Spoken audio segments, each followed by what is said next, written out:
Good afternoon, guys. I hope y'all had a great weekend. I want to come to you and talk to you about the Revolt TV Summit that took place this weekend. For those who don't know, Revolt is a media outlet network, cable channel. Now, I don't know what channel it is on your cable provider, but Revolt is basically owned by Sean P. Diddy Combs. And, you know, it's almost on the level of like when BET was first started by Bob Diddy. Sean Diddy Combs decided to start his own network called Revolt TV. The Breakfast Club, which I'm sure many of you watch on YouTube, is actually on Revolt TV. But anyway, they had a summit this weekend. It was a political summit. And I was so excited to see it. It's such a wonderful thing to see more African Americans getting involved with the political system, sharing their opinions and their views. Hope you guys can see me pretty clear. I'm trying to stay in the shade as much as possible. It's hot out here. But nonetheless, the show was amazing. I mean, our part of the panel discussion was amazing. And there was only 6 people on the panel. Some you may know, some you might know. I'm gonna run it down real quick. The first guy is Steve Paget, or Paget. Steve Paget, he's basically a part of the organization Trap the Vote. They get people to sign up so they can vote in their local city, county, state, as well as federal general election.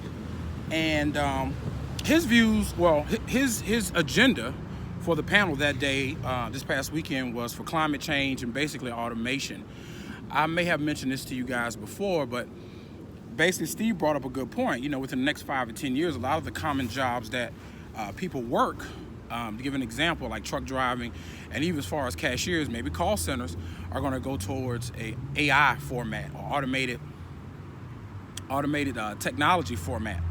So meaning the job is going to go away, but it's going to be basically ran by a computer. So he wants to see a visionary, some type of person to come along and give a visionary on how we're going to, you know, advance more jobs for people as we're in this climate, as we're in this industry where computers are beginning to take over and remove people out of their jobs. And he wants to hear some vision behind that, as well as climate change. Another person was Candace Owens. I'm a big fan of hers because she brings it to the people like they should. And one particular statement she actually focuses on is the Democratic Party. As everyone knows, the Democratic Party used to be called the Dixiecrats, and they've always had this one-time agenda every 4 years, every election, which is called racism and segregation and all this good old stuff. Now, not to go off on a tangent about segregation, but everybody knows segregation is more systematic now. It's not, you know, put a burning cross in your front yard anymore and white uniforms marching through the streets, or white, cone hats with eyes cut out walking through the streets. I remember as a child, I'll make this one point, as a child, they had a KKK rally in downtown of the city where I'm originally from, and this was like in the early 80s. That was the last time I saw a rally because people weren't having it. You saw people of all backgrounds revolting against it, just throwing things at them and so forth. So, you know, again, like I said, segregation, racism is more systematic than actually in your face as it was with our forefathers and grandparents and great-grandparents. Nonetheless, that was Candace Owens' views. You know, she wants to talk about the Democratic Party and how black people, we can improve our household. And one particular thing she talked about was how the Democratic Party removes the father out of the household. And the way they do that is through welfare. So if no one knows, basically if you're on welfare, you can subsidize housing. They clearly tell you can't have the father in the house because otherwise you'll lose your subsidized housing. So it's a whole nother span. We can talk about it another time, whole nother tangent, but that's her views.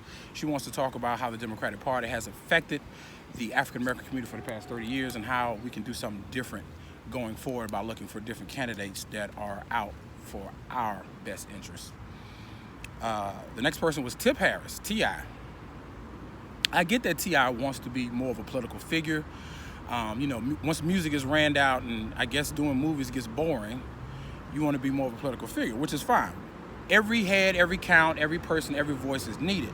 However, I think T.I. needs to do a little bit of training a little more fine tuning with his delivery.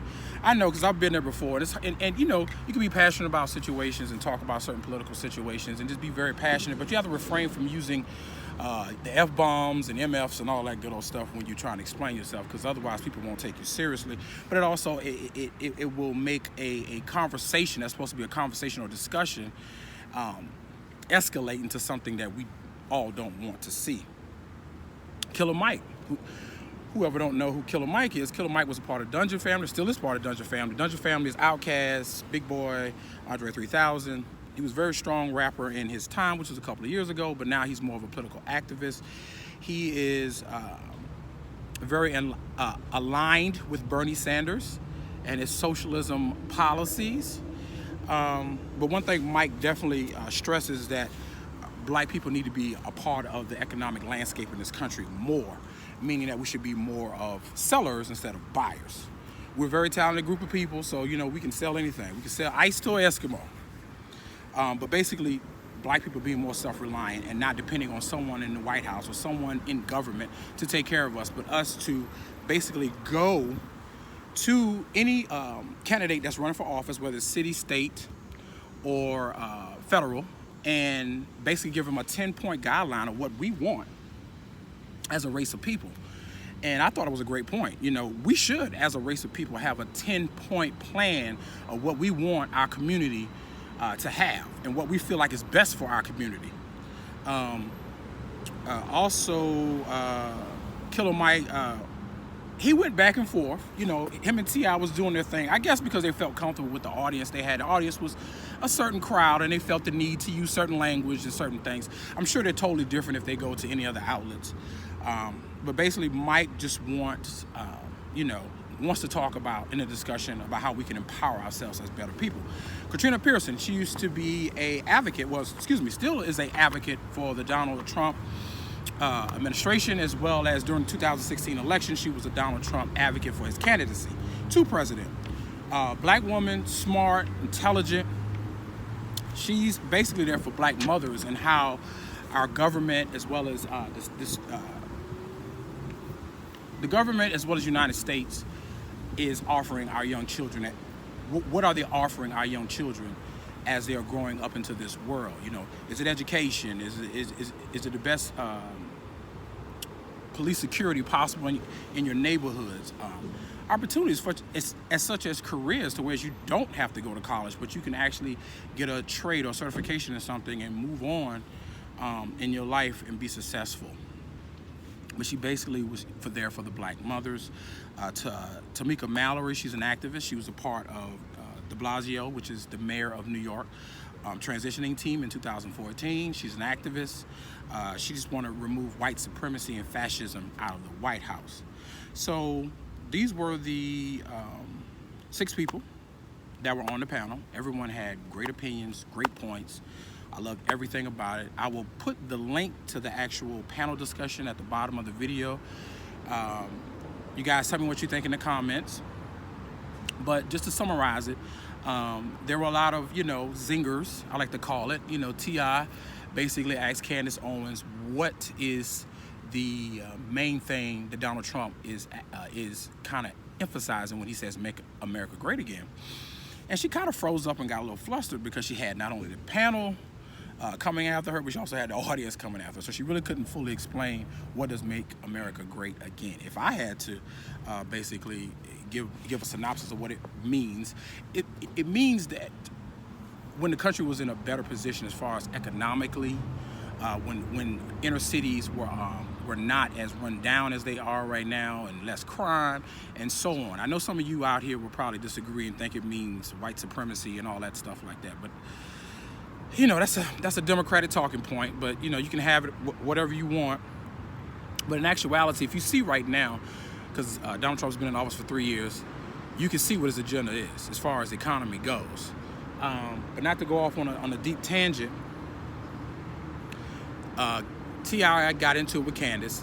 You can go on Twitter and actually see the clip, and it was pretty funny to me. I actually enjoyed it because a good banter is good in a discussion. Good banter, because you get a lot of information from it. Katrina Pearson, the advocate for Trump had a good point too as well. You know, this man, she was saying Donald Trump has been a man of listening. Anything you want, any black people that have been woke and went to the White House to ask him of anything, it's always been for the enrichment and betterment of the African American community. And some things is starting off the First Step Act. For those who don't know, he actually signed into order the criminal justice reform, which is an outstanding thing. I think close to maybe 11,000 people, something like that, has been released from jail that have been doing long sentences or had long sentences for like non-violent crimes. And for him to take that initiative so people can get home to see their families after being gone. Just to name one person, Alice Walker, I don't know if you guys are familiar with, you can Google her. Alice Walker was in prison for a first-time offense of conspiracy to sell drugs, and they gave her like 40 years. And when Donald Trump finally had her released from jail, signed the order to have her released from jail, when you see the video clip of her walking out of the jail prison, and her daughters was waiting there. Mind you, they were super young when she went to jail, but her daughters was waiting there for her. They were laughing and they were crying. It brought tears to my eyes to see so much joy in a family that has been, you know, just been in despair for so many years with their mother being behind bars, and just being able to touch their mother and hug their mother. And those who out there who are parents, those who out there who are children, understands the importance of having that relationship with your mother. And it's just a beautiful thing, that the fact that the First Step Act signed by Donald Trump is now getting some people out of jail who doesn't deserve to be there long, but also giving them a second chance as far as being employed. Because for years, if you became a felon, you couldn't find a job. But she also talked about what they call them, zones. So there's certain strategic zones. There's 2 in Atlanta, I heard, and there's, you know, throughout places like Baltimore and Chicago, whereas the federal government wants to incentivize these zones because they can bring employment, but also allow small business owners in those areas, which are African American communities, to expand, to offer more jobs, expand their business, expand their reach to the people, and also clean up their community. I mean, who wants to see rundown houses and buildings in their community? But also alleviate crime, because a lot of times crime is there because there are any opportunities. Tamika Mallory, again, she was part of the transition team with Joe de Blasio, the mayor of New York. She wants to see white supremacy and fascism out of the White House. Look, let me tell y'all something. We can dwell on things that can make significant changes in our community, or we can dwell on things that are just a bunch of talk. You see what I'm saying? I think it was one time, as recently, matter of fact, in 2016, Hillary Clinton was stopped backstage behind one of her rallies in New Hampshire with a gentleman from the Black Lives Matter movement. And he asked her, how can we change, you know, police officers? How can we change local and city governments from being so, you know, racist and being, you know, hating us and not liking us and so on? And Hillary Clinton, which I'm not a fan of, had to stop him and say, hey, I can't change the way people think, but what I can do is put laws, policies, procedures in place that benefits people the way it should. And that's the conversation we need to be having. We need to be talking about policies that can make significant changes, not 10 years from now, not 11 years from now, but policies that can change right now in our communities. So I want you guys to go check out the panel discussion. It's awesome. It's an hour. I'm telling you, you're going to get engaged. You're going to get heated up. You're going to get excited. And let me know what you think about it in the comments. I will say I give it an A+, because I heard 6 people with different views, different opinions. And I got definitely some information from everybody that I will take forward in my life, but also as I'm doing this vlogging with you guys, and, you know, make reference to. But overall, great points were made in it. Definitely go out and check it out. I just want to come to you guys and give you my insight about the panel discussion that I saw. And you guys have a great day. Please click subscribe, like, comment as much as you want, and I hope you enjoy my page. I plan on doing more videos. You guys have a great day. Bye.